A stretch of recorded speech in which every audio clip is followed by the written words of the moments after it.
Fasten your seatbelts today because you're about to visit the wild and crazy world of the New York Botanical Gardens. Yep, right across the street from the Bronx Zoo, the Botanical Gardens are a visual delight. The Botanical Gardens were first established in 1891 on 250 acres. It's now the home to over 1 million living plants, and it includes a conservatory, a greenhouse that contains several environmental habitats, a massive library of botany-related texts, a children's garden, and distinct gardens, for example, of azaleas and rhododendrons. And they have art exhibits year-round. Today, they have an exhibit by noted Japanese artist Yayoi Kusama. We didn't get a chance to check out the main exhibit today, but you'll see some of her monumental sculptures that have been installed outside.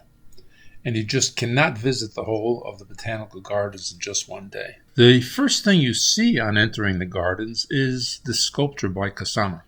A little psychedelic, a little psychotic, a polka-dotted flower with an expression that seems to say, "Don't pick me!" Of course, I could be wrong about that interpretation. Whatever the case, it is a pretty interesting statue.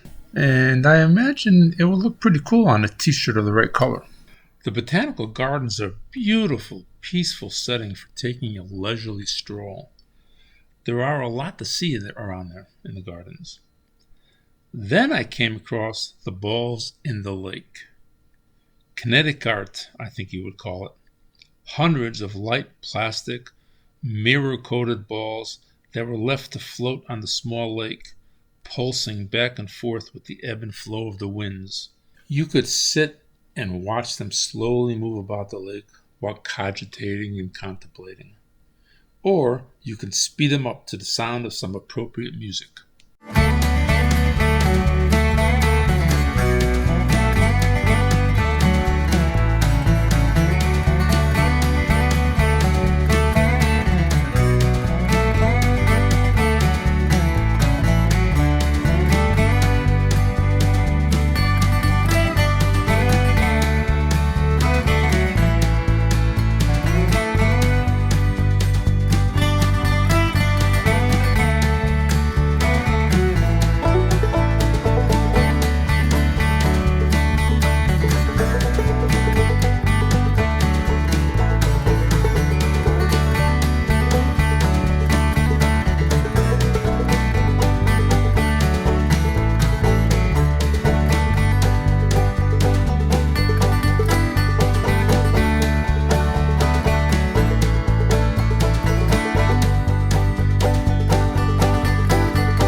Like any garden, the Botanical Garden has its seasons.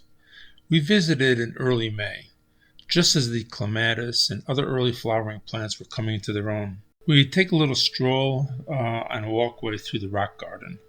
Dogwood trees are in bloom, and succulents and various flowers are growing among the rocks. Aquatic plants are growing alongside the pond. We'll have to come back in the summertime to see if any of those are blooming. And I'm no expert, but I think these are rhododendrons. Then we can see that more plants are growing among these rocks on the left, and then we come across a very gentle waterfall that will surely have its own shores colored with flowers soon. I don't know if these little brooks are natural, but they must certainly flow into the Bronx River, which passes through the Botanical Gardens. Getting back to the Kusama exhibits, as part of her exhibit, Kusama built this greenhouse filled with thousands of a single type of artificial flower. And then further down the way, I discovered a group of trees, oaks I think, that had a nasty fungus growing on them. Oh, no, wait. It's just more of Kusama's polka dot motif. Oops, sorry. Actually, they do kind of look kind of cool. But it must have been a lot of work too doing it.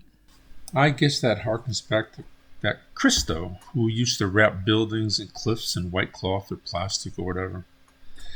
Now we're moving on to the azalea forest. Well, I call it a forest. It's pretty much the side of a forested hill, but with azaleas of all colors blooming throughout. I didn't catch the height of the bloom, but I guess for you hardcore horticulturists, you want to come to the gardens, especially when the flowers that you love most are in bloom. You can figure that out. But they have benches where you can sit and enjoy the view here in the forest there. Further on, there is also a large daffodil field that was still blooming, though not at its best.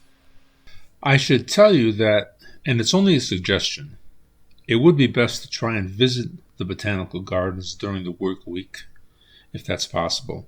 The weekends are really, really crowded.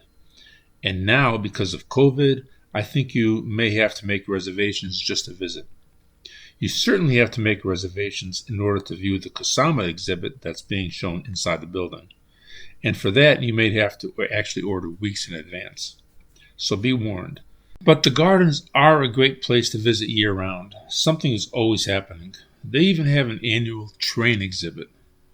They have a great website also that you can go on to get more information.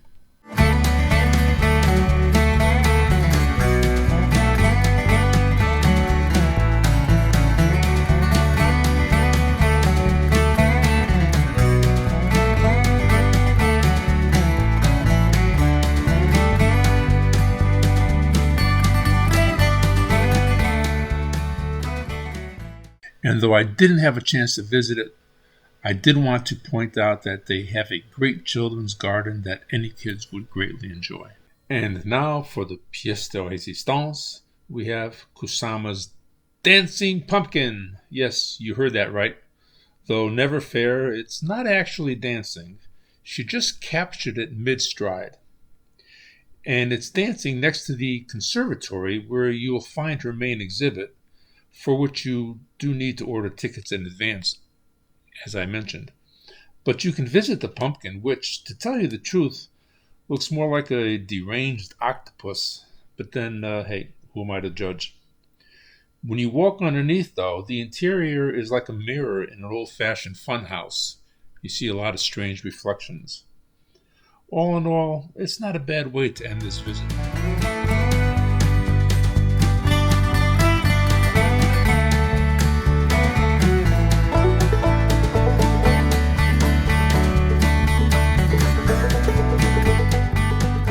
If you liked this video, please subscribe and hit that notification bell. I have more videos coming, and check out the videos I already have on the channel.